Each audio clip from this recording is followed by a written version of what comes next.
একদা শয়তান আল্লাহ রব্বুল আলামিনের দরবারে আরজ করল, হে খোদা, আমি তোমার কসম করে বলতে পারি, আইয়ুব নবী একমাত্র তোমার প্রদত্ত ধন সম্পদের লোভে এবং আরাম আয়েশের তৃপ্তিতে তোমার ইবাদত বন্দেগী করে থাকে। যদি তার এই ধন সম্পদ ও সুখ শান্তি বিলীন হয়ে যায়, তাহলে সে একদিনও তোমার ইবাদতে লিপ্ত থাকবে না। হে খোদা, তুমি আমাকে আইয়ুব নবীর উপর হস্তক্ষেপ করার ক্ষমতা আমাকে দাও, আমি একটু দেখি তোমার আইয়ুব কতটা তোমার বিশ্বস্ত নবী।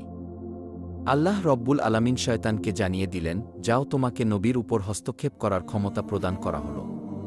তোমার যেভাবে ইচ্ছা সেভাবে নবীকে পরীক্ষা করে দেখতে পারো। অতঃপর শয়তান আল্লাহ তাআলার প্রদত্ত ক্ষমতা পেয়ে একজন পথিক সেজে হজরত আইয়ুব আলাইহিস সালামের নিকটে গমন করল। শয়তান আইয়ুব আলাইহিস সালাম এর নিকট গিয়ে নিজ দরিদ্রতার কথা প্রকাশ করে বলল, হুজুর, আমি একজন মুসাফির, আমাকে কয়েকদিন আপনার বাসায় থাকার অনুমতি প্রদান করুন। হজরত আইয়ুব আলাইহিস সালাম লোকটি সম্পর্কে সন্দেহ পোষণ করলেন, কারণ তার শরীর থেকে এক প্রকার তীব্র দুর্গন্ধ বের হচ্ছিল। তখন হজরত আইয়ুব আলাইহিস সালাম তার সেই আবেদন নাকচ করে দিয়ে বললেন, আমি তোমাকে কিছু টাকা পয়সা দিচ্ছি, তুমি অন্যত্র গিয়ে থাকার ব্যবস্থা করো। শয়তান হজরত আইয়ুব আলাইহিস সালামের এই ব্যবহারে খুবই ক্ষিপ্ত হল, তাই মলিন মুখে সেখান থেকে চলে আসল। এরপর সে চিন্তা করতে লাগল কিভাবে নবীর ক্ষতি করা যায়। অনেক চিন্তাভাবনা করে সে স্থির করল যে নবীর ফল বাগানে আগুন ধরিয়ে দিবে। যেই ভাবা সেই কাজ, একদিন সে নবীর ফল বাগানে গিয়ে আগুন ধরিয়ে দিল। শয়তানের লাগানো আগুনে অনেকগুলি ফল বাগান ভস্মীভূত হয়ে গেল। ফল বাগানের কর্মচারীরা দৌড়ে গিয়ে নবীর কাছে এই খবর পৌঁছাল। তাদের কাছ থেকে এই সংবাদ শুনে হজরত আইয়ুব আলাইহিস সালাম বললেন, আলহামদুলিল্লাহ, আল্লাহর সম্পদ আল্লাহ তাআলা নিয়ে গেছেন, এতে আমার চিন্তিত হওয়ার কোনো কারণ নেই। শয়তান যখন দেখল হজরত আইয়ুব আলাইহিস সালামের ফল বাগান ধ্বংস হওয়ার পরেও তিনি বিন্দুমাত্র বিচলিত হলেন না, তখন তার মনে আগুন ধরে গেল। অতঃপর সে আবার চিন্তা করতে লাগল, নবীর আর কি ক্ষতি করা যায়। পরের দিন শয়তান নবীর আস্থা বলে গিয়ে আগুন ধরিয়ে দিল, যাতে তার সমস্ত গবাদি পশু সমূলে বিনাশ হয়ে গেল। সেখানে আগুন এক ঝড়ের আকারে সমস্ত মাঠে পরিব্যাপ্ত হয়ে সমস্ত পশু মারা যায় এবং কিছু সংখ্যক রাখালও মৃত্যুর হাত থেকে রেহাই পায়নি। অন্যান্য রাখালগুলো এই খবর দ্রুত নবীর নিকটে পৌঁছে দিল। খবর শুনে হজরত আইয়ুব আলাইহিস সালাম আল্লাহর প্রশংসা করে বললেন, আল্লাহর সম্পদ আল্লাহ তাআলা নিয়ে গেছে, এতে আমার বিচলিত হবার কিছুই নেই। শয়তান যখন দেখল এত কিছুর পরেও নবী সামান্য মাত্র বিচলিত হচ্ছেন না, তখন তার মনে আরও আগুন জ্বলে উঠল। এরপর শয়তান নবীর আরও বড় ক্ষতি করার চিন্তা করতে লাগল। হজরত আইয়ুব আলাইহিস সালামের 12 জন সন্তান ছিল। তারা একজন ওস্তাদের নিকটে মক্তবে পড়ালেখা করার জন্য যেত। প্রতিদিনের মতো একদিন সকালে হজরত আইয়ুব আলাইহিস সালামের 12 জন সন্তান সেই ওস্তাদের কাছে মক্তবে পড়তে গেল। কিছুক্ষণ পর ওস্তাদ কোনো এক কাজে মক্তব থেকে বের হল, আর শয়তান এই সুযোগে সেই মক্তবের ছাদ ধসে দিল। এতে হজরত আইয়ুব আলাইহিস সালামের 12 জন সন্তান মৃত্যুর মুখে পতিত হল। মক্তবের ওস্তাদ খুব ভয় পেয়ে কাঁপতে কাঁপতে গিয়ে হজরত আইয়ুব আলাইহিস সালামকে বললেন, হে আল্লাহর নবী, আমি কোনো কাজে মক্তব থেকে বাহিরে বেরিয়েছিলাম, এর মধ্যেই ইমারাতের ছাদ ধসে পড়ে আপনার 12 জন সন্তান মৃত্যুর মুখে পতিত হয়েছে। ওস্তাদের মুখে এইরূপ কথা শুনে হজরত আইয়ুব আলাইহিস সালাম পূর্বের ন্যায় আল্লাহর শুকরিয়া আদায় করে বললেন, আল্লাহর সম্পদ আল্লাহ নিয়ে গেছেন, এতে আমার বিচলিত হবার কিছুই নেই। শয়তান যখন দেখল সন্তানদের মৃত্যুতে হজরত আইয়ুব আলাইহিস সালামের ইমানে মোটেও দুর্বলতা আসল না, তখন সে হিংসায় জ্বলে পুড়ে ছারখার হয়ে যেতে লাগল এবং সে আরও বড় ক্ষতি করার চিন্তা ভাবনা করতে লাগল। এদিকে হজরত আইয়ুব আলাইহিস সালামের দুশমনেরা নবীর এই পরীক্ষা দেখে খুবই খুশি হল। নবীর কর্মচারী ও চাকর বাকরেরা নবীর এই করুণ অবস্থা দেখে যে যেদিক পারল চলে গেল। নবীর ঘর বাড়ি, বাগান এবং আস্তাবল সবকিছু শূন্য হয়ে পড়ে রইল। এই সুযোগে শত্রুরা এসে সবকিছু লুট করতে শুরু করল। বিধ্বস্ত বাড়ির সব মালামাল তারা নিয়ে গেল, বাগানের বাকি সকল ফল ও ফসল নিয়ে তাদের মধ্যে কারাকারি আরম্ভ হল। এক কথায় হজরত আইয়ুব আলাইহিস সালাম এর আরামায়েশ, সন্তান সন্ততি এবং সকল ধনসম্পদ সপ্তাহকালের মধ্যে শেষ হয়ে গেল। হজরত আইয়ুব আলাইহিস সালামের 4 জন স্ত্রী ছিল, তাদের মধ্যে 3 জনই নবীর সাথে ঝগড়া করে এবং তর্কবিতর্ক করে বিদায় হয়ে গেল। বাকি রইল একমাত্র হজরত রহিমা আলাইহিস সালাম। তিনি নবীকে ছেড়ে যাবার পাত্রী নন, সব সময় তিনি নবীর সাথে সাথেই থাকতে লাগলেন। দেশের মানুষ নবীর নবুয়াতির দাবির প্রতি তুচ্ছ তাচ্ছিল্য ও উপহাস আরম্ভ করে দিল। কেউ কেউ বলল, আইয়ুব যদি আল্লাহর নবী হতো, তাহলে তার উপর এইরূপ গজব কেন নাজিল হল? সে আসলে কোনো নবী নন, মিথ্যা নবুয়াতি দাবির কারণে আল্লাহর গজব তার উপর নাজিল হয়েছে। এদিকে নবীর ভক্তদের মধ্যেও ভাঙ্গনের দেখা দিল। এইরূপ অবস্থা দেখে শয়তান তেমন খুশি হতে পারল না, কারণ সবকিছু শেষ হয়ে যাওয়ার পরেও হজরত আইয়ুব আলাইহিস সালামের মধ্যে কোনো পরিবর্তন আসল না। তিনি ভাঙ্গা ঘরের মধ্যে থেকে পূর্বের ন্যায় একই রকম মনোযোগ দিয়ে ইবাদত করে যাচ্ছিলেন। তিনি যেন তার এই বিশাল ধ্বংসযজ্ঞের কোনো খবরই রাখেন না। কোনো রকম হায় হুতাশ এবং আফসোসের চিহ্ন মাত্র তার মধ্যে পরিলক্ষিত হচ্ছিল না। নবীর এবাদাত ঘরের সম্মুখ দিয়ে লোকজন যাতায়াতকালে বলতে লাগল, হে আইয়ুব, তুমি নবুয়াতের দাবি করে সমূলে ধ্বংস হয়ে গেলে। এর চাইতে নবুয়াতের দাবি পরিত্যাগ করা তোমার জন্য মঙ্গলজনক ছিল। যেমন আমরা নবীও নই আর গজবেও পতিত হইনি। এছাড়াও লোকেরা নানা ধরনের তুচ্ছ-তাচ্ছিল্যমূলক কথা হজরত আইয়ুব আলাইহিস সালামকে লক্ষ্য করে বলতে লাগল। হজরত আইয়ুব আলাইহিস সালাম এই সমস্ত কথার প্রতি আদৌ ভ্রুক্ষেপ করলেন না। তিনি পূর্বে যতটুকু সময় মানুষের সঙ্গে মেলামেশা করে কাটাতেন তাও সম্পূর্ণরূপে বন্ধ করে দিলেন। শয়তান এইসব দৃশ্য দেখে আর বসে থাকতে পারল না। সে চিন্তা করতে লাগল কিভাবে নবীর আরও গুরুতর ক্ষতি করা যায়। চিন্তা করতে করতে সে একটি ষড়যন্ত্র আঁটল। ষড়যন্ত্র মাফিক সে নবীর সাক্ষাৎ প্রার্থী হয়ে তার নিকটে পৌঁছাল এবং নবীর কাছে গিয়ে বলল, হুজুর, আমি আপনার একজন ভক্ত। আপনার কাছে আমার কিছু আর্জি ছিল। এই কথা বলে শয়তান নবীর কাছে কথা বলার ভান করে গেল এবং তার মুখটি নবীর কানের কাছে নিয়ে কানের মধ্যে 2টি ফুঁক দিয়ে অট্ট হাসি দিতে দিতে সেখান থেকে বিদায় হয়ে গেল। পরের দিন নবীর শরীরে ফোস্কার মতো এক প্রকার ফোড়া উঠে পড়ে গেল। তিনি খুব অসুস্থ হয়ে পড়লেন। ইবাদত বন্দেগিতে কিছুটা বিঘ্ন সৃষ্টি হল। স্ত্রী রহিমা তার সেবা যত্ন আরম্ভ করে দিলেন। আস্তে আস্তে ফোড়াগুলো বড় হয়ে এক পর্যায়ে ক্ষতের সৃষ্টি করল। এভাবে বেশ কয়েকদিন পর নবীর স্ত্রী হজরত রহিমা আলাইহিস সালামের জমানো টাকা পয়সা সবকিছু শেষ হয়ে গেল। তাদের নিদারুণভাবে খাদ্য অভাব দেখা দিল।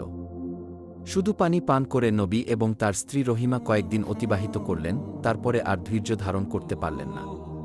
অতঃপর একদিন রহিমা আলাইহিস সালাম হজরত আইয়ুব আলাইহিস সালামের নিকটে আরজ করলেন, হে আল্লাহর নবী, এখন আমাদের কাছে আর কিছুই অবশিষ্ট নেই। অতএব মানুষের বাসায় কাজ করে উপার্জন করা ছাড়া আমার কাছে আর অন্য কোনো পথ নেই। আপনি যদি আমাকে অনুমতি দিতেন তাহলে আমি গ্রামে গিয়ে মানুষের বাসায় কাজ করে হালাল রুজি উপার্জন করতে পারতাম, আর তা দিয়েই আমাদের আহারের ব্যবস্থা করা যেত। হজরত আইয়ুব আলাইহিস সালাম বিবি রহিমার মুখে এইরূপ কথা শুনে অনেকক্ষণ কাঁদলেন। তারপর তিনি বললেন, রহিমা, তোমাকে কষ্ট দেওয়ার কোনো মানসিকতা আমার ছিল না, কিন্তু আমি অত্যন্ত অসুস্থ হয়ে পড়েছি, তাই বাধ্য হয়েই তোমাকে অনুমতি দিতে হচ্ছে। তুমি যাও, মানুষের বাসায় গিয়ে কাজ করো, তারপরও তো কিছু হালাল রুজি উপার্জন করা যাবে। নবীর অনুমতি পেয়ে বিবি রহিমা মানুষের বাসায় কাজ করতে আরম্ভ করে দিলেন। এদিকে গ্রামবাসী হজরত আইয়ুব আলাইহিস সালামের শরীরের অবস্থা দেখে অত্যন্ত ভীত সন্ত্রস্ত হয়ে পড়ল। ঘৃণায় তাদের শরীর গিরগির করতে লাগল। এছাড়াও শরীরের গোস্ত পচা গন্ধে মানুষ অতিষ্ঠ হয়ে উঠল। তাই একদিন তারা হজরত আইয়ুব আলাইহিস সালামের নিকটে উপস্থিত হয়ে বলল, হে আইয়ুব, তুমি অতি তাড়াতাড়ি আমাদের এই গ্রাম ছেড়ে অন্যত্র চলে যাও, না হলে আমরা তোমাদেরকে বের করে দিতে বাধ্য হব। হজরত আইয়ুব আলাইহিস সালামের সঙ্গে তখন মাত্র 3 জন লোক ছিল। একজন ছিলেন তার স্ত্রী বিবি রহিমা, আর 2 জন হজরত আইয়ুব আলাইহিস সালামের শীর্ষ ও ভক্ত। তারা সব সময় নবীর দেখাশোনা ও সেবা করত। গ্রামবাসীদের ক্রমাগত চাপের মুখে হজরত আইয়ুব আলাইহিস সালামের শিষ্যরা তাকে বহন করে অন্য গ্রামে চলে যাবার জন্য রওনা করল। অনেকক্ষণ পথ চলার পর তারা অপর একটি গ্রামে উপস্থিত হল। সেই গ্রামের লোকেরা হজরত আইয়ুব আলাইহিস সালামের শরীরের অবস্থা দেখে বলল, তোমরা এখনই তাকে নিয়ে অন্যত্র চলে যাও, না হলে আমরা তোমাদেরকে মেরে এখান থেকে তাড়িয়ে দেব। এভাবে শিষ্যরা 7টি গ্রামে হজরত আইয়ুব আলাইহিস সালামকে নিয়ে ঘুরল, কিন্তু কোনো গ্রামের লোকেরা হজরত আইয়ুব আলাইহিস সালামকে আশ্রয় দিল না। তখন শিষ্যরা বিরক্ত হয়ে গেল এবং রাস্তার পাশে আবর্জনা ফেলার একটি স্থানে গাছের নিচে হজরত আইয়ুব আলাইহিস সালামকে রেখে বিদায় গ্রহণ করল। বিদায়ের প্রাক্কালে তারা 2 জন বলাবলি করতে লাগল, হজরত আইয়ুব আল্লাহর নবী হওয়া সত্ত্বেও তার উপর এ ধরনের মুসিবত কেন আসল? অন্যজন উত্তরে বলল, হয়তোবা তিনি আল্লাহ তাআলার মর্জির বিপরীত কোনো কাজ করেছেন, না হলে তার এই পরিণাম কেন হবে? প্রথম জন সঙ্গীর কথায় সমর্থন করে বলল, নবী যখন আল্লাহর মনোনীত কার্যকলাপ থেকে বিচ্যুত হয়েছে, তখন আর তার পিছনে থেকে আমাদের কোনো লাভ নেই, চলো আমরা এখান থেকে চলে যাই। দুজনে এই ব্যাপারে একমত হল এবং হজরত আইয়ুব আলাইহিস সালামকে গাছের নিচে রেখেই তারা বিদায় গ্রহণ করল। হজরত রহিমা আলাইহিস সালাম নবীকে ছেড়ে বিদায় গ্রহণ করার পাত্রী নন, তাই তিনি সদা সর্বদা নবীর খেদমত করতে ব্যস্ত থাকতেন। অতঃপর হজরত রহিমা আলাইহিস সালাম খুব কষ্ট করে নবীকে নিয়ে জঙ্গলের একটি নির্জন স্থানে গিয়ে থাকার ব্যবস্থা করলেন। দিনের কিছু সময় গিয়ে মানুষের বাসায় এর কাজ করে যা সামান্য উপার্জন করতেন তা দ্বারা স্বামীর জন্য ঔষধ ও খাবারের ব্যবস্থা করতেন। আর এভাবেই দীর্ঘদিন অতিবাহিত হয়ে গেল। হজরত আইয়ুব আলাইহিস সালামের শরীরের কত কীট মরে যায়, আবার নতুনভাবে কত কীটের জন্ম হয়, এভাবে দিন দিন কীটের সংখ্যা বাড়া ছাড়া আর কমে না। তার শরীরের সামান্য হাড্ডি ও গোস্ত ছাড়া আর কিছুই অবশিষ্ট ছিল না। একদিন হজরত আইয়ুব আলাইহিস সালামের শরীর থেকে কয়েকটি কীট গড়িয়ে মাটিতে পড়ে গেল। তখন হজরত আইয়ুব আলাইহিস সালাম স্ত্রী রহিমাকে ডেকে বললেন, রহিমা, মানুষ মাটির তৈরি, মানুষ মৃত্যুবরণ করার পরে তার শরীরের হাড় এবং গোস্ত পুনরায় মাটিতে পরিণত হবে। মাঝখানে আল্লাহর কিছু পোকা যদি এই গোস্ত এবং রক্ত খেয়ে কিছুটা তৃপ্তি লাভ করতে পারে, তাতে আপত্তি কিসের? এতে অন্তত ওদেরকে খাবার দানের পূর্ণতা পাওয়া যাবে। অতএব যেই কীটগুলি গড়িয়ে মাটিতে পড়ে গেছে সেগুলিকে উঠিয়ে পুনরায় আমার শরীরের সঙ্গে লাগিয়ে দাও। হজরত রহিমা আলাইহিস সালাম স্বামীর আদেশ অনুসারে গড়িয়ে পড়া কীটগুলোকে পুনরায় তার শরীরের সঙ্গে লাগিয়ে দিলেন। এভাবেই সেদিন অতিবাহিত হয়ে গেল। অতঃপর একদিন হজরত রহিমা আলাইহিস সালাম গ্রামে গিয়ে কোনো কাজ পেলেন না। তখন তিনি খুবই দুশ্চিন্তাগ্রস্ত হয়ে পড়লেন, তিনি আজ তার স্বামীকে কিভাবে খেতে দিবেন। কাজের জন্য তিনি হন্য হয়ে সারা গ্রামে ছুটে বেড়াতে লাগলেন, কিন্তু তিনি কোথাও কোনো কাজ পেলেন না। অবশেষে তিনি একজন মহিলার কাছে গিয়ে বললেন, হে মহিয়সী নারী, আপনি আমাকে আজকের জন্য কিছু টাকা ধার দিন, আমি আগামী দিন এই টাকা আপনাকে পরিশোধ করে দেব।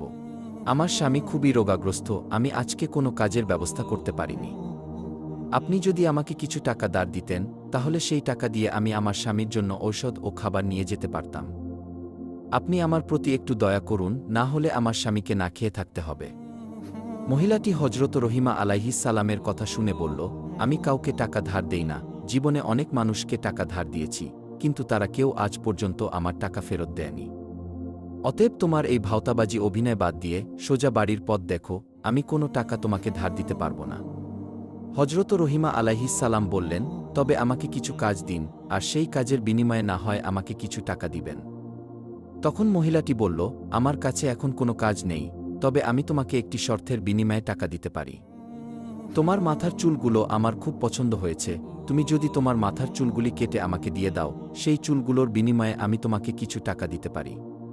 হজরত রহিমা আলাইহিস সালাম বললেন, হে মহিয়সী নারী, আমার স্বামী অত্যন্ত রোগাগ্রস্ত, আমার স্বামীর সমস্ত শরীর পোকায় খেয়ে ফেলেছে, তিনি কঠিন কোনো জিনিস স্পর্শ করতে পারেন না। তিনি যখন বিছানা থেকে উঠেন তখন আমার মাথার চুল ধরে বিছানা থেকে উঠেন। আমি যদি মাথার চুলগুলো কেটে আপনাকে দিয়ে দেই, তাহলে আমার স্বামী কি করে বিছানা থেকে উঠবেন? তখন সেই মহিলা বলল, ঠিক আছে, তাহলে তুমি তোমার মাথার অর্ধেক চুল কেটে আমাকে দিয়ে দাও, আমি সেই অর্ধেক চুলের বিনিময়ে তোমাকে টাকা দিব। হজরত রহিমা আলাইহিস সালাম চতুর্দিক দিয়ে নিরুপায় হয়ে শেষ পর্যন্ত মহিলার প্রস্তাবে রাজি হয়ে গেলেন এবং তিনি তার মাথার অর্ধেক চুল কেটে তাকে দিয়ে দিলেন। অতঃপর বিবি রহিমা মহিলার নিকট থেকে কিছু অর্থ গ্রহণ করে সেই টাকা দিয়ে স্বামীর জন্য আহার এবং ঔষধ ক্রয় করে বাড়ির পথে রওনা করলেন। শয়তান যখন দেখল হজরত রহিমা আলাইহিস সালাম তার মাথার অর্ধেক চুল কেটে ফেলেছেন, শয়তান এই ঘটনা হজরত আইয়ুব ও বিবি রহিমার মধ্যে ভুল বোঝাবুঝির জন্য একটি মোক্ষম সুযোগ হিসেবে গ্রহণ করল। এরপর শয়তান একজন দরবেশের রূপে হজরত আইয়ুব আলাইহিস সালামের কাছে এসে বলল, হুজুর, আপনি একজন আল্লাহর নবী, অথচ আপনার স্ত্রীর চরিত্র অত্যন্ত জঘন্য। সে প্রায় বিভিন্ন জায়গায় চুরি করে এবং চুরির মাধ্যমে অন্যায়ভাবে অর্থ উপার্জন করে। এর ফলশ্রুতিতে আজকের চুরির ঘটনায় মানুষ তাকে হাতে নাতে ধরে ফেলেছে এবং তার মাথার অর্ধেক চুল কেটে দিয়েছে। সে বাড়িতে ফিরে আসলে আপনি এর সত্যতা দেখতে পারবেন। আমরা নবী হিসেবে আপনাকে অত্যন্ত শ্রদ্ধা করি, তাই আগে থেকেই আপনাকে এই ঘটনা জানিয়ে গেলাম। এই কথা বলে শয়তান সেখান থেকে বিদায় গ্রহণ করল। হজরত আইয়ুব আলাইহিস সালাম শয়তানের এই কথায় বিশ্বাস করলেন এবং অত্যন্ত ক্রোধান্বিত হয়ে একাকী বললেন, আমার স্ত্রী এত নিম্ন স্তরে গিয়ে পৌঁছেছে, আমি কল্পনাও করতে পারি না। আমি আর তার উপার্জিত অর্থ খাব না। সে আমাকে এ যাবৎ অসৎ পথের উপার্জন খাইয়েছে, এজন্য আমি আল্লাহর কাছে অত্যন্ত অনুতপ্ত। তিনি আল্লাহর কাছে দোয়া করে বললেন, হে আমার মাবুদ, হে রহমানুর রহিম, তুমি আমাকে ক্ষমা করে দাও। আমি যদি সুস্থ হয়ে উঠি তাহলে অবশ্যই তাকে 100 বেতের আঘাত করব। আমি পুনরায় তোমার কসম খেয়ে বলছি, আমি সুস্থ হবার পরে অবশ্যই তাকে 100 বেতের আঘাত করব। হজরত আইয়ুব আলাইহিস সালাম তার স্ত্রীর এমন খবর শুনে অত্যন্ত বারাক্রান্ত হয়ে রইলেন। সেদিন সন্ধ্যাবেলা হজরত রহিমা আলাইহিস সালাম ঘরে ফিরে আসার পর হজরত আইয়ুব আলাইহিসসালাম তার সাথে কোনো কথা বললেন না। রহিমা আলাইহিসসালাম স্বামীর এরূপ অবস্থা দেখে অত্যন্ত বিনয়ের সাথে তার কাছে গিয়ে জিজ্ঞাসা করলেন, হে প্রাণের স্বামী, আপনার কি হয়েছে? কেন আপনি আমার সঙ্গে কোনো কথা বলছেন না? কিন্তু হজরত আইয়ুব আলাইহিসসালাম তার কথার কোনো উত্তর দিলেন না। এরপর হজরত রহিমা আলাইহিসসালাম তার কাছে খাবার ও ওষুধ পরিবেশন করলেন। কিন্তু হজরত আইয়ুব আলাইহিসসালাম তাও প্রত্যাখ্যান করলেন। তখন রহিমা আলাইহিসসালাম হজরত আইয়ুব আলাইহিসসালামের 2 পা জড়িয়ে ধরে বললেন, হে প্রাণের স্বামী, দয়া করে আপনি আমাকে বলুন, কেন আপনি আমার প্রতি মনক্ষুণ্ণ হয়েছেন? হজরত আইয়ুব আলাইহিসসালাম বললেন, তোমার চরিত্র এতটা নিচে নামতে পারে আমি কল্পনাও করতে পারিনি। তুমি চুরি করে এতদিন আমাকে খাবার খাইয়েছ, তুমি অসৎ পথের উপার্জন আমাকে খাইয়েছ, আমি এটা কল্পনাও করতে পারছি না। আমি না জেনে তোমার উপার্জন খেয়েছি। আজকে একজন দরবেশ আমার কাছে এসে তোমার ব্যাপারে জানিয়ে গেল। সে বলল, তুমি চুরির কারণে হাতে নাতে ধরা পড়েছ, আর তার কারণেই মানুষ তোমার মাথার অর্ধেক চুল কেটে দিয়েছে। হজরত রহিমা আলাইহিসসালাম স্বামীর মুখে এই কথা শুনে যেন আকাশ থেকে মাটিতে পড়লেন, এবং তার 2 চোখ দিয়ে দর দর করে অশ্রু গড়িয়ে পড়তে লাগল। তখন তিনি 2 হাত তুলে আল্লাহর দরবারে ফরিয়াদ করে বলতে লাগলেন, হে আল্লাহ, হে রহমানুর রহিম, তুমি সব কিছুই জানো। আমি কি উদ্দেশ্যে কি করেছি কিছুই তোমার অগোচরে নয়। আমার স্বামীকে কে বা কারা মিথ্যা অভিযোগ শুনিয়ে আমার ব্যাপারে বিভ্রান্ত করে তুলল, আমি কিছুই জানি না। হে মহান আল্লাহ, তুমি আমার স্বামীকে সঠিক ঘটনাটি অবগত করো। হে রহমানুর রহিম, আমি এই জন্য কোনো মানুষের কাছে দরনা দিতে যাব না। তুমি আমার একমাত্র ভরসা, তুমি সর্বশ্রেষ্ঠ বিচারক, অতএব এর বিচার তুমি করো। হে প্রভু, যেই জালিম আমার স্বামীকে আমার ব্যাপারে কুধারণা সৃষ্টি করেছে, তার তুমি সঠিক বিচার করো। হজরত রহিমা আলাইহিসসালামের এই ফরিয়াদ শুনে আল্লাহর আরশ কেঁপে উঠল। তখনই আল্লাহ রব্বুল আলামিন হজরত জিব্রাইল আলাইহিসসালামকে হজরত আইয়ুব আলাইহিসসালামের নিকটে পাঠিয়ে দিলেন। হজরত জিব্রাইল আলাইহিসসালাম আইয়ুব আলাইহিসসালামের নিকটে এসে বললেন, হে আল্লাহর নবী, আপনার স্ত্রী অত্যন্ত সৎ ও নেককার। শয়তান দরবেশের রূপে আপনার কাছে এসে আপনাকে বিভ্রান্ত করে আপনার স্ত্রীর ব্যাপারে কুৎসা বর্ণনা করেছে। প্রকৃতপক্ষে আপনার স্ত্রীর কোনো দোষই নেই। অতএব আপনি আপনার স্ত্রীর পরিবেশিত খাদ্য গ্রহণ করুন এবং আপনি তার প্রতি রাজি ও খুশি হয়ে যান। হজরত জিব্রাইল আলাইহিসসালামের বক্তব্য শুনে হজরত আইয়ুব আলাইহিসসালাম বিবি রহিমাকে ডেকে বললেন, রহিমা, তুমি আমাকে ক্ষমা করে দাও। শয়তান তোমার ব্যাপারে আমাকে মিথ্যা সংবাদ শুনিয়ে বিভ্রান্ত করেছিল, যা আমি বুঝতে সক্ষম হইনি। আর তুমি আমার প্রতি মনক্ষুণ্ণ থেকো না, কারণ আমি না বুঝে এই সকল কথা তোমাকে বলেছিলাম, আর কখনোই তোমার প্রতি আমি রাগ করব না। বিবি রহিমা প্রতিদিন কাজের বিনিময়ে কিছু অর্থ উপার্জন করে জীবিকার ব্যবস্থা করতেন। শয়তান যখন নবীকে হজরত রহিমা আলাইহিসসালামের ব্যাপারে অভিযোগ করে কোনো সুফল পেল না, তখন সে একজন বৃদ্ধ মানুষের রূপে একদিন হজরত রহিমা আলাইহিসসালামকে পথিমধ্যে জিজ্ঞাসা করল, মা, তোমাকে এমন দুরবস্থাগ্রস্ত দেখাচ্ছে কেন? হজরত রহিমা আলাইহিসসালাম উত্তর দিলেন, আমার স্বামী খুবই অসুস্থ, তার শরীরে ঘা হয়েছে এবং তাতে পোকা জন্মেছে। তার শরীরের রক্ত ও গোস্ত পোকায় খেয়ে হাড্ডি বের করে দিয়েছে। তাই আমি তাকে নিয়ে দিবারাত্র খুবই চিন্তায় থাকি। এই শুনে বৃদ্ধ লোকটি বলল, আমি এই রোগের একটি ওষুধের কথা তোমাকে বলে দিতে পারি। যদি তুমি তোমার স্বামীকে না জানিয়ে এটা ব্যবহার করতে পারো, তাহলে একদিনের মধ্যে এই রোগ থেকে সে মুক্তি লাভ করতে সক্ষম হবে। বিবি রহিমা বললেন, হুজুর, দয়া করে আমাকে ওষুধের নামটি বলে দিন, আমি এটা ব্যবহারের চেষ্টা করব। তখন বৃদ্ধ বলল, এই ওষুধ সম্পর্কে যদি তোমার স্বামীকে পূর্বেই অবগত করে দাও, তাহলে সে এই ওষুধ ব্যবহার করতে অস্বীকার করতে পারে। অতএব তুমি যদি তাকে না জানিয়ে ব্যবহার করতে পারো, তাহলে অবশ্যই সে আরোগ্য লাভ করবে। অতঃপর বৃদ্ধ লোকটি বিবি রহিমাকে জিজ্ঞাসা করল, মা, তোমার স্বামীর নাম কি? বিবি রহিমা বললেন, আমার স্বামীর নাম হজরত আইয়ুব, তিনি আল্লাহ তাআলার একজন নবী। প্রথম জীবনে তিনি খুবই সম্পদশালী ছিলেন, পরবর্তীতে আল্লাহ রব্বুল আলামিন তাকে বিভিন্ন বালা মুসিবত দিয়ে পরীক্ষায় ফেলেছেন, এখন তিনি কঠিন রোগে আক্রান্ত। শয়তান বিবি রহিমার কথা শুনে বলল, তাকে যখন গ্রামের মানুষেরা গ্রাম থেকে বের করে দিয়েছিল, তখন আমি তাকে একবার দেখেছিলাম, তার জন্য আমার কাছে উপযুক্ত ওষুধ আছে। বিবি রহিমা বললেন, হুজুর, দয়া করে তাহলে আমাকে সেই ওষুধটি প্রদান করুন। তখন বৃদ্ধ লোকটি বলল, তুমি এখানে একটু অপেক্ষা করো, আমি ওষুধ এনে এখনই তোমাকে দিচ্ছি। এই কথা বলে বৃদ্ধ লোকটি চলে গেল। বিবি রহিমা বৃদ্ধের অপেক্ষায় সেখানে দাঁড়িয়ে রইল। কিছু সময় পর বৃদ্ধ লোকটি 1 বোতল পানি জাতীয় ওষুধ এবং 1 প্রকারের গোস্ত জাতীয় ওষুধ নিয়ে রহিমা আলাইহিসসালামের নিকটে হাজির হল। শয়তান রহিমার হাতে বোতল তুলে দিয়ে বলল, এই ওষুধ তার শরীরে লাগাবে এবং গোস্ত জাতীয় ওষুধ দিয়ে বলল, এটা ভুনা করে তাকে খেতে দিবে, তাহলে দেখবে আগামী দিনের মধ্যেই তার শরীর অর্ধেক সুস্থ হয়ে গেছে। এভাবে পরের দিনেও লাগালে 2 দিনের মধ্যেই তিনি আরোগ্য লাভ করবেন। হজরত আইয়ুব আলাইহিস সালাম আল্লাহর নবী এবং আমাদের পথ প্রদর্শক, তার প্রতি আমাদের প্রাণের গভীর আকর্ষণ রয়েছে। অতএব তার সামান্য উপকার করতে পারলে নিজেকে ধন্য মনে করব। আমি তার একজন কঠিন ভক্ত, কিন্তু শত্রুদের সতর্ক বিরোধিতার কারণে আমি তার কোনো খোঁজ খবর নিতে পারিনি। তবে আগামীতে আমি তার কাছে গিয়ে দেখা করব। এই ধরনের লম্বা বক্তৃতা দিয়ে শয়তান বিবি রহিমার আস্থা অর্জন করে সেখান থেকে বিদায় গ্রহণ করল। বিবি রহিমা ওষুধ নিয়ে নবীর কাছে পৌঁছালেন। প্রথমে তিনি নবীর আহার সম্পন্ন করালেন। এরপর তিনি অনেক চিন্তা ভাবনা করতে লাগলেন কিভাবে নবীকে এই ওষুধ দেওয়া যায়। কিন্তু শেষ পর্যন্ত তিনি নবীকে না জানিয়ে সেই ওষুধ ব্যবহার করতে সাহস পেলেন না। তাই তিনি নবীর কাছে গিয়ে বললেন, হে আল্লাহর নবী, আজ এক বৃদ্ধ লোক আপনার জন্য আমাকে এক প্রকার ঔষধ দিয়েছেন এবং তিনি বলেছেন এই ওষুধ মাত্র 2 দিন ব্যবহার করলেই আপনি পরিপূর্ণ আরোগ্য লাভ করবেন। হজরত আইয়ুব আলাইহিস সালাম বিবি রহিমার কথা শুনে বললেন, হে রহিমা, তুমি কি মনে করো আমার এই রোগ ওষুধে আরোগ্য লাভ করার মতো রোগ? এটা আল্লাহ রব্বুল আলামিন আমাকে দিয়েছেন এবং তিনি এই রোগ সারিয়ে তুলবেন, কোনো ওষুধে এই রোগ সারবে না। হজরত রহিমা আলাইহিস সালাম স্বামীর কথা শুনে বললেন, যিনি এই ওষুধ আমাকে দিয়েছেন তিনি একজন মুসলিম এবং তিনি আপনার একজন ভক্ত। তাই তার ওষুধের ব্যাপারে আমার কোনো সন্দেহ নেই, এখন আপনার মর্জির উপর নির্ভরশীল। হজরত আইয়ুব আলাইহিস সালাম বললেন, ঠিক আছে, তুমি ওষুধগুলো রেখে দাও, আল্লাহ তাআলার পক্ষ থেকে এ ব্যাপারে কোনো সংবাদ না পেলে আমি এই ওষুধ ব্যবহার করতে পারি না।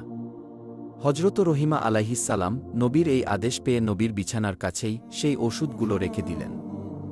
পরের দিন সকালে হজরত আইয়ুব আলাইহিস সালাম বিবি রহিমাকে ডেকে বললেন, রহিমা, আমি অসুস্থ হবার পর থেকে প্রতি রাতে 2 বার আল্লাহ রব্বুল আলামিনের তাজাল্লি দর্শন করতাম এবং সেই তাজাল্লি দর্শন করে মনে অনেক তৃপ্তি লাভ করতাম। কিন্তু আজকে রাত্রে সেই নূরের তাজাল্লি আমি দর্শন করতে সক্ষম হয়নি। কিন্তু এর কারণ কি তা বুঝতে পারলাম না। রহিমা বললেন, হে প্রাণের স্বামী, আপনি একজন আল্লাহর নবী, এর উপযুক্ত কারণ হয়তো আপনার কাছেই জানা আছে। আমি একজন সাধারণ আল্লাহর বান্দী, আমি কি করে জানব এর উপযুক্ত কারণ কি? এরপর হজরত আইয়ুব আলাইহিস সালাম খুবই দুশ্চিন্তায় পড়ে গেলেন। এভাবে 3 দিন অতিবাহিত হয়ে গেল, তিনি আল্লাহ রব্বুল আলামিনের তাজাল্লির দর্শন করতে সক্ষম হলেন না। অবশেষে তিনি 2 হাত তুলে আল্লাহর দরবারে কেঁদে কেঁদে তাজাল্লি দর্শন লাভের জন্য ফরিয়াদ জানাতে লাগলেন। হে আল্লাহ রব্বুল আলামিন, আমি জানি না কি ভুলের কারণে আপনার তাজাল্লি দর্শন লাভ করতে আমি সক্ষম হচ্ছি না। আমার যদি কোনো ভুল হয়ে থাকে তাহলে আমার ভুলগুলো ক্ষমা করে দিন, আর দয়া করে আপনার তাজাল্লির দর্শন থেকে আমাকে বঞ্চিত করবেন না। হজরত আইয়ুব আলাইহিস সালামের এরূপ দোয়ার পর হজরত জিবরাইল আলাইহিস সালাম এসে তাকে জানালেন, হে আল্লাহর নবী, আপনার বিছানার পাশে শরাবের বোতল ও শূকরের গোস্ত রাখা আছে। এইসব হারাম জিনিস আপনার বিছানার পাশে রেখে আপনি কিভাবে আল্লাহর তাজাল্লি দর্শনের আশা করতে পারেন? আপনি যদি পুনরায় আল্লাহর তাজাল্লির দর্শন লাভ করতে চান তাহলে অবশ্যই এই জিনিসগুলো এখনই আপনার বিছানার পাশ থেকে অপসারণ করুন। গভীর রজনীতে হজরত আইয়ুব আলাইহিস সালাম বিবি রহিমাকে ডেকে বললেন, হে রহিমা, আমার বিছানার কাছে কোথায় শরাব ও শূকরের গোস্ত আছে দেখো, অতিসত্বর সেগুলোকে অপসারণ করো। ওই বস্তুগুলো এখানে থাকার কারণে আমি আল্লাহর তাজাল্লি দর্শনে ব্যর্থ হচ্ছি। বিবি রহিমা চতুর্দিকে ভালো করে খোঁজাখুঁজি করলেন, কিন্তু তিনি কোথাও শরাব ও শূকরের গোস্ত পেলেন না। তখন হজরত আইয়ুব আলাইহিস সালাম তাকে বললেন, তোমার আনা সেই ওষুধগুলো কোথায়? বিবি রহিমা বললেন, সেগুলো এখানেই আছে, আপনার বিছানার পাশে। নবী বললেন, সেগুলোকে এখান থেকে সরিয়ে ফেলো, আমার মনে হয় এইগুলোই শরাব এবং শূকরের গোস্ত। নবীর আদেশ পেয়ে বিবি রহিমা তখন সেই ওষুধগুলোকে দূরে সরিয়ে রাখলেন। অতঃপর হজরত আইয়ুব আলাইহিস সালাম আবার আল্লাহর ইবাদতে ধ্যানমগ্ন হলেন। যখন রজনী শেষের দিকে আসলো তখন আইয়ুব আলাইহিস সালাম চিৎকার দিয়ে বলে উঠলেন, হে রহিমা, এবার আমি আল্লাহর তাজাল্লি দর্শন লাভ করতে সক্ষম হচ্ছি। রহিমা, ভেবে দেখো, তাহলে ওই ওষুধগুলোই ছিল শরাব এবং শূকরের গোস্ত। এগুলো আমার নিকটে থাকায় আমি আজ 3 দিন পর্যন্ত আল্লাহর তাজাল্লি দর্শনে ব্যর্থ হয়েছি। এগুলো যে তোমাকে দিয়েছে সে মানুষ নয়, বরং সে মানুষরূপী শয়তান। শয়তান এই ওষুধগুলো দিয়ে তোমাকে এবং আমাকে বিভ্রান্ত করার চেষ্টা করেছিল। কিন্তু আল্লাহ রব্বুল আলামিনের অশেষ মেহেরবানিতে আমরা শয়তানের ধোঁকা থেকে রক্ষা পেতে সক্ষম হয়েছি। হজরত আইয়ুব আলাইহিসসালাম এইভাবে দীর্ঘ 18 বছর অসুস্থ হয়েছিলেন এবং দুঃখ যাতনা ভোগ করেছিলেন। শেষের দিকে যখন তার শরীরের পোকাগুলো তার চোখ ও জিহ্বায় আক্রমণ করতে লাগল, তখন তিনি কেঁদে কেঁদে আল্লাহর দরবারে ফরিয়াদ করে বললেন, হে খোদা, আমার চোখ দ্বারা আমি সূর্য দেখে নামাজের ওয়াক্ত ঠিক করি, আর জিহ্বা দ্বারা তোমার জিকির করি। অতএব এই দুটি জিনিসও যদি পোকায় খেয়ে নষ্ট করে ফেলে, তাহলে তোমার ইবাদত করা আমার জন্য কষ্টকর হয়ে যাবে। তখন আল্লাহ তাআলা তার নবীকে জানিয়ে দিলেন, আমি অচিরেই আপনাকে রোগমুক্ত করব এবং আপনার স্ত্রীকে পুরস্কৃত করব। অতঃপর কোনো একদিন ভোরবেলা বিবি রহিমা কাজে বের হয়ে গেলেন। বিবি রহিমা কাজে বের হয়ে যাবার পরে হজরত জিব্রাইল আলাইহিসসালাম হজরত আইয়ুব আলাইহিসসালামের নিকটে এসে বললেন, হে আল্লাহর নবী, আপনি আপনার পদযুগল দিয়ে মাটির উপর আঘাত করুন। আপনার পায়ের আঘাতে একটি নহর সৃষ্টি হবে, আপনি সেই নহরের পানি দ্বারা গোসল করুন এবং পেট ভরে সেই পানি পান করুন, অল্পক্ষণের মধ্যেই আপনি সুস্থ হয়ে উঠবেন। হজরত আইয়ুব আলাইহিসসালাম জিব্রাইল আলাইহিসসালামের পরামর্শ অনুসারে তার দুই পায়ের দ্বারা মাটির উপর আঘাত করলেন। তখন সেখান থেকে একটি পানির ফোয়ারার সৃষ্টি হল এবং সেই ফোয়ারা থেকে পানি উৎকলিত হয়ে হজরত আইয়ুব আলাইহিসসালামের শরীরে পতিত হল। আল্লাহর মেহেরবানিতে হজরত আইয়ুব আলাইহিসসালামের শরীরে ফোয়ারার পানি লাগার সঙ্গে সঙ্গে তার শরীরের ক্ষতস্থানগুলো ভালো হয়ে নতুন চামড়া গজাল। অতঃপর নবী সেই ফোয়ারার পানি দিয়ে ভালোভাবে গোসল করলেন। সাথে সাথে হজরত আইয়ুব আলাইহিসসালামের সমস্ত শরীরে নতুন চামড়া গজাল এবং তার ক্ষতগুলো এমনভাবে নিশ্চিহ্ন হয়ে গেল যেন তার শরীরে কোনোদিন কোনো ক্ষত বা রোগের চিহ্নই ছিল না। ফোয়ারার পানি দিয়ে গোসল করার পর তার শরীর পূর্বের চাইতে অনেক উজ্জ্বল ও সুন্দর হয়ে উঠল, তার চেহারা চাঁদের আলোর ন্যায় জল জল করতে লাগল। তিনি গোসল শেষ করে পেট ভরে সেই ফোয়ারার পানি পান করলেন। এতে তার ক্ষুধার তৃষ্ণা সম্পূর্ণরূপে দূর হয়ে গেল। এই সময় তিনি দেখলেন একজন ফেরেশতা দূর থেকে থলে ভর্তি করে কাপড় নিয়ে তার কাছে হাজির হয়ে বলল, হে আল্লাহর নবী, এগুলো আপনার জন্য জান্নাত থেকে নিয়ে আসা হয়েছে, এগুলো আপনি পরিধান করুন। হজরত আইয়ুব আলাইহিসসালাম পোটলা খুলে দেখতে পেলেন সেখানে জান্নাতি কাপড় রয়েছে। অতঃপর তিনি জান্নাতি জামা কাপড় পরিধান করলেন এবং তার মনে অশেষ তৃপ্তি এল। তিনি দীর্ঘ 18 বছর অসুস্থ থাকার পরে আজকে পরিপূর্ণভাবে আরোগ্য লাভ করলেন এবং হাঁটতে চলতে সক্ষম হলেন। অতঃপর তিনি আল্লাহর দরবারে শুকরিয়া আদায় করে একটু দূরে জঙ্গলের এক প্রান্তে বসে রইলেন। এমন সময় বিবি রহিমা কষ্টে উপার্জিত অর্থ দ্বারা কিছু খাবার ক্রয় করে দ্রুত স্বামীর নিকট ফিরে আসলেন। তিনি তার স্বামীর নিকটে ফিরে এসে দেখলেন স্বামী তার বিছানায় নেই।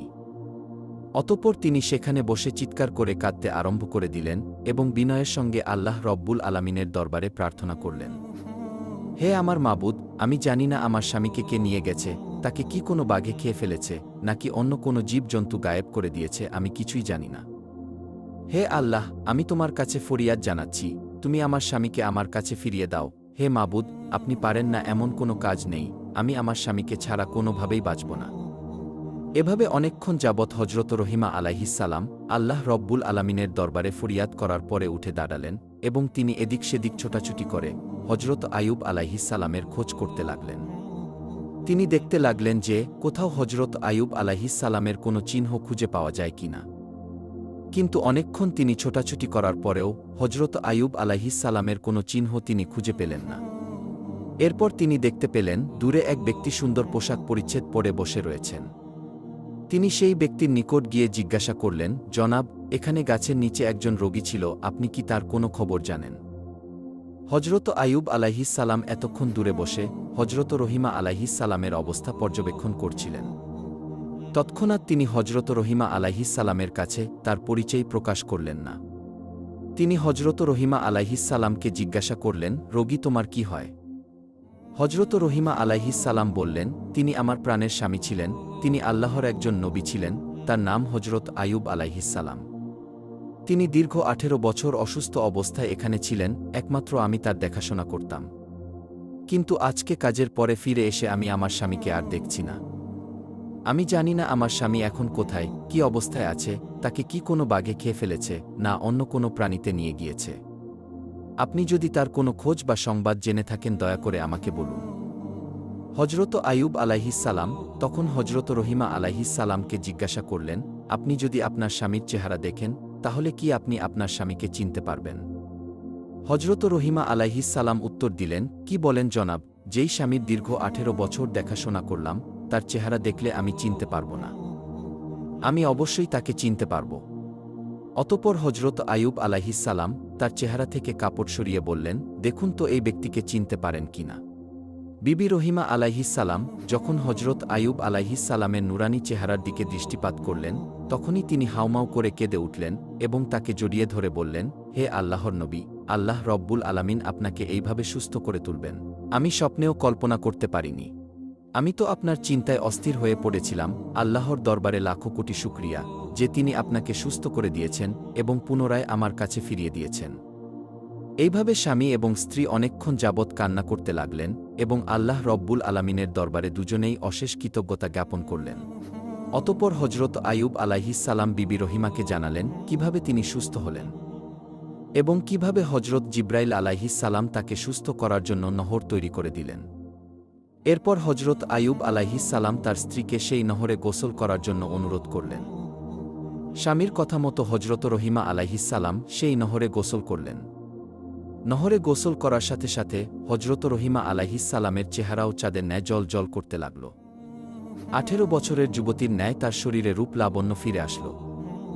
এরপরে হজরত আইয়ুব আলাইহিসসালাম তার স্ত্রীকে নিয়ে নিজের বাড়িতে ফিরে আসার জন্য রওনা করলেন। কিছু পথ অতিক্রম করতেই তারা তাদের বাড়িতে এসে দেখলেন তাদের দালান কোটা পূর্বের ন্যায় অক্ষত অবস্থায় রয়েছে।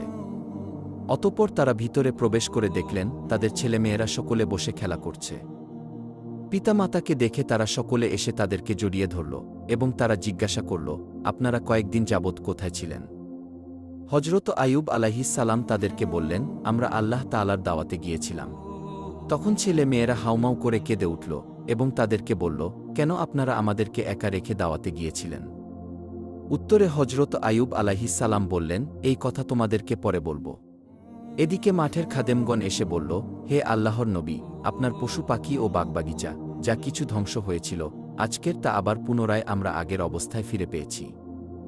এগুলো কিভাবে সব আগের অবস্থায় ফিরে আসলো আমরা কিছুই জানি না। কিছুক্ষণ পরে কয়েকজন খাদেম এসে বলল, হুজুর, আপনার ধন সম্পদ এবং আসবাবপত্র লোকেরা যা লুট করে নিয়েছিল তার সম্পূর্ণ আমরা ফিরে পেয়েছি। সমস্ত মালপত্র আমাদের এই প্রাসাদের কয়েকটি কক্ষে রক্ষিত আছে। হজরত আইয়ুব আলাইহিসসালামের আরও কয়েকজন পুরাতন খাদেম এসে তার বন্ধুবান্ধব এবং তার উম্মতগণের আগমন ও খোঁজ খবর নেওয়ার কথা নবীকে জানালেন। নবী এই সকল খবর শুনে পুনরায় আল্লাহ রব্বুল আলামিনের ইবাদাতে মশগুল হলেন। এদিকে হজরত জিব্রাইল আলাইহিসসালাম নবীকে এসে জানালেন, হে আল্লাহর নবী, আপনি অসুস্থ অবস্থায় বিবি রহিমার চুল কাটার ঘটনা শুনে ক্রোধান্বিত হয়ে কসম করেছিলেন তাকে 100 বেতের আঘাত করবেন। সেক্ষেত্রে আপনি যে ঘটনার জন্য কসম করেছিলেন তা মিথ্যা বলে প্রমাণিত হয়েছে, কিন্তু আপনার কসমের শর্ত বাতিল হয়নি। অতএব আপনি 100 গমের শীষ একত্রিত করে বিবি রহিমার শরীরে একবার মৃদু আঘাত করুন, তাতে আপনার কসমের শর্ত পূরণ হয়ে যাবে এবং রহিমা আলাইহিসসালামের কোনো কষ্ট হবে না।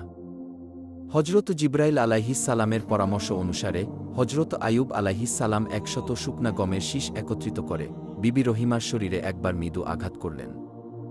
এতে নবীর কসম পূরণ হয়ে গেল এবং বিবি রহিমার কোনো কষ্ট হল না। প্রিয় বন্ধুরা, শয়তান হজরত আইয়ুব আলাইহিসসালামকে বিভিন্নভাবে চ্যালেঞ্জ করেছে, কিন্তু হজরত আইয়ুব আলাইহিসসালামকে কোনোভাবেই বিভ্রান্ত করে পথভ্রষ্ট করতে পারেনি। হজরত আইয়ুব আলাইহিসসালামের মতো যদি আমরা আল্লাহ রব্বুল আলামিনের পথে ধৈর্য ধারণ করতে পারি, তাহলে কখনোই শয়তান আমাদেরকে পথভ্রষ্ট করতে পারবে না। আল্লাহ রব্বুল আলামিন আমাদেরকে হজরত আইয়ুব আলাইহিসসালামের জীবনী থেকে পরিপূর্ণ শিক্ষা লাভের তৌফিক দান করুন।